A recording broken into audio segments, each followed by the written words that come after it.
এমন একটি ডিমের রেসিপি নিয়ে হাজির হয়েছি আজকে, যেটা রুটি, পরোটা, ভাত, পোলাও সবার সাথে খেতেই ভীষণ ভালো লাগবে।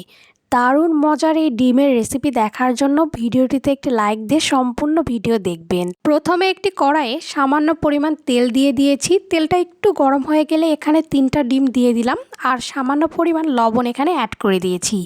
আপনারা চাইলে 2টা ডিম দিয়েও এই রেসিপিটি তৈরি করে নিতে পারবেন। এবার খুব সুন্দরভাবে হাতা দিয়ে নাড়াচাড়া করে ডিমটাকে ঝুরি ঝুরি করে নিতে হবে।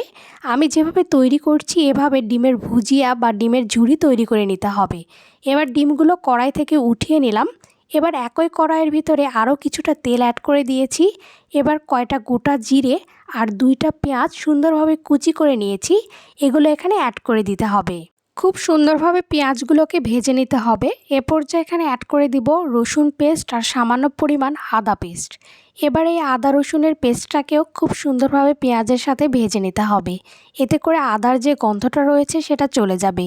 এ পর্যায়ে এখানে অ্যাড করে দিব একটা টমেটোর অর্ধেক পরিমাণ টমেটো কুচি। টমেটোগুলো খুব সুন্দরভাবে ছোট ছোট করে কিউব করে কেটে নিয়েছি। এবার টমেটোগুলোকেও খুব সুন্দরভাবে হাতা দিয়ে নাড়াচাড়া করে ভেজে নিতে হবে। এ পর্যায়ে এখানে অ্যাড করে দিব পরিমাণ মতো শুকনো মরিচের গুঁড়া, হলুদের গুঁড়া, 2টা কাঁচামরিচ খুব সুন্দরভাবে ছোট ছোট করে কেটে নিয়েছি। এবার এই 2টা কাঁচামরিচও এখানে অ্যাড করে দিতে হবে। এবার এই সবগুলো উপকরণ খুব সুন্দরভাবে নাড়াচাড়া করে নিতে হবে। কাঁচামরিচ এখানে অ্যাড করার ফলে যে দারুণ সুন্দর একটা ফ্লেভার দিবে, যা ভীষণ ভালো লাগবে। এবার এই সবগুলো উপকরণ খুব সুন্দরভাবে নাড়াচাড়া করে নিয়েছি। এবার এই মশলাগুলো যাতে পুড়ে না যায় এজন্য সামান্য পরিমাণ জল দিয়ে খুব সুন্দরভাবে মশলাগুলোকে কষিয়ে নিতে হবে। এ পর্যায়ে এখানে অ্যাড করে দিব সামান্য পরিমাণ জিরা গুঁড়ো। এবার খুব সুন্দরভাবে এগুলোকে রান্না করে নিতে হবে।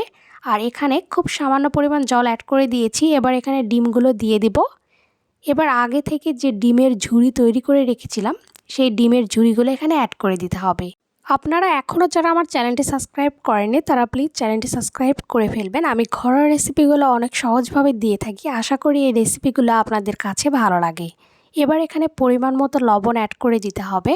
আপনারা আপনাদের টেস্ট অনুযায়ী এখানে লবণটা অ্যাড করে দিবেন। বাড়িতে মেহমান আসলে ঝটপট এই ডিমের রেসিপিটি তৈরি করে দিবেন, আশা করি সবাই খেয়ে প্রশংসায় পঞ্চমুখ হবে। এবার 5 মিনিটের জন্য ঢাকাটা দিয়ে দিয়েছিলাম। 5 মিনিট পর ঢাকাটা উঠিয়ে নিলাম। এ পর্যায়ে এখানে দিয়ে দিলাম কয়েকটা ধনেপাতা। দারুণ একটা ফ্লেভার আসবে, এজন্য অবশ্যই ধনেপাতাটা অ্যাড করে দিতে হবে। আবারও 2 মিনিটের জন্য ঢাকা দিয়ে দিলাম। 2 মিনিট পর ঢাকাটা উঠিয়ে নিলাম। এ পর্যায়ে ডিমের এই রেসিপিটি একদম তৈরি হয়ে গেছে। এবার এটা গরম গরম পরিবেশনের পালা। ডিমের এই রেসিপিটি রুটি, পরোটা, ভাত, সাদা পোলাও সবার সাথে খেতেই ভীষণ ভালো লাগে। আপনারা অবশ্যই এই রেসিপিটি একবারের জন্য হলেও তৈরি করবেন।